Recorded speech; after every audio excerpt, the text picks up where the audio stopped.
ಪರಿಚಯ ನಮಸ್ಕಾರ ಮಕ್ಕಳೇ.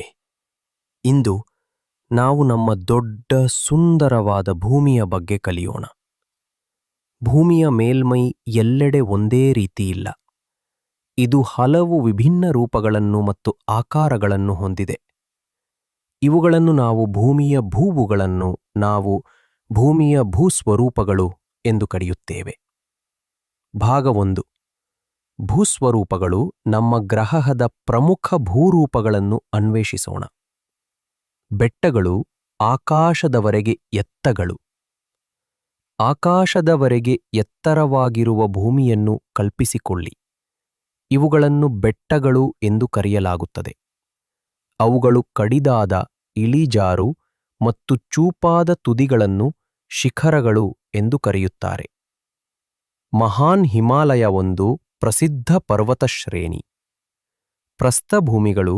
ಕೆಲವು ಭೂಮಿ ಪ್ರದೇಶಗಳು ಎತ್ತರವಾಗಿದ್ದು ಮೇಲೆ ದೊಡ್ಡ ಮೇಜಿನಂತೆ ಚಪ್ಪಟೆಯಾಗಿರುತ್ತವೆ.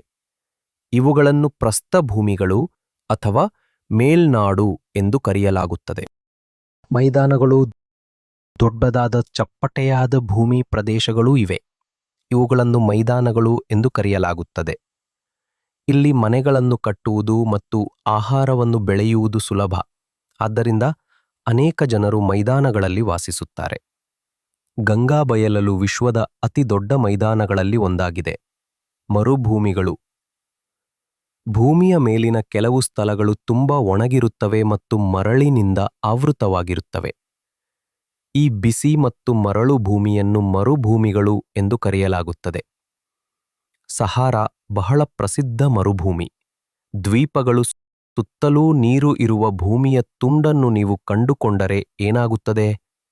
ಅದನ್ನೇ ದ್ವೀಪ ಎಂದು ಕರೆಯುತ್ತಾರೆ. ಭಾಗ 2. ನೈಸರ್ಗಿಕ ಪ್ರದೇಶಗಳು.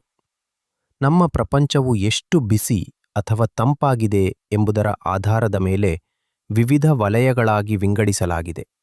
ಇವುಗಳನ್ನು ನೈಸರ್ಗಿಕ ಪ್ರದೇಶಗಳು ಎಂದು ಕರೆಯಲಾಗುತ್ತದೆ. ಉಷ್ಣವಲಯದ ಪ್ರದೇಶಗಳು. ಇವು ಭೂಮಿಯ ಬೆಚ್ಚಗಿನ ಭಾಗಗಳಾಗಿವೆ. ಅವುಗಳಲ್ಲಿ ಎತ್ತರದ ಹುಲ್ಲು ಮತ್ತು ಅನೇಕ ಪ್ರಾಣಿಗಳಿರುವ ಉಷ್ಣವಲಯದ ಹುಲ್ಲುಗಾವಲುಗಳು ಇವೆ. ಸಮಶೀತೋಷ್ಣ ಪ್ರದೇಶಗಳು.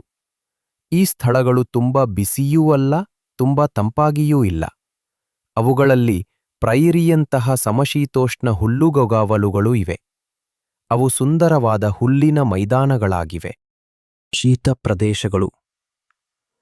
ನಮ್ಮ ಭೂಮಿಯ ಕೆಲವು ಭಾಗಗಳು ವರ್ಷಪೂರ್ತಿ ತುಂಬಾ ಶೀತಲವಾಗಿರುತ್ತವೆ ಮತ್ತು ಹಿಮದಿಂದ ಆವೃತವಾಗಿರುತ್ತವೆ. ತುಂಡ್ರ ವಿಶೇಷ ಪ್ರಾಣಿಗಳು ವಾಸಿಸುವ ಬಹಳ ಶೀತಲ ಪ್ರದೇಶವಾಗಿದೆ. ತೀರ್ಮಾನ. ಹಾಗಾಗಿ ನಮ್ಮ ಭೂಮಿಯ ಮೇಲ್ಮೈ ಅದ್ಭುತ ಮತ್ತು ವಿಭಿನ್ನ ಸ್ಥಳಗಳಿಂದ ತುಂಬಿದೆ. ಅತಿ ಎತ್ತರದ ಬೆಟ್ಟದಿಂದ ಚಪ್ಪಟೆ ಮೈದಾನದವರೆಗೆ ನಮ್ಮ ಪ್ರಪಂಚವು ಅದ್ಭುತವಾದ ಮನೆಯಾಗಿದೆ.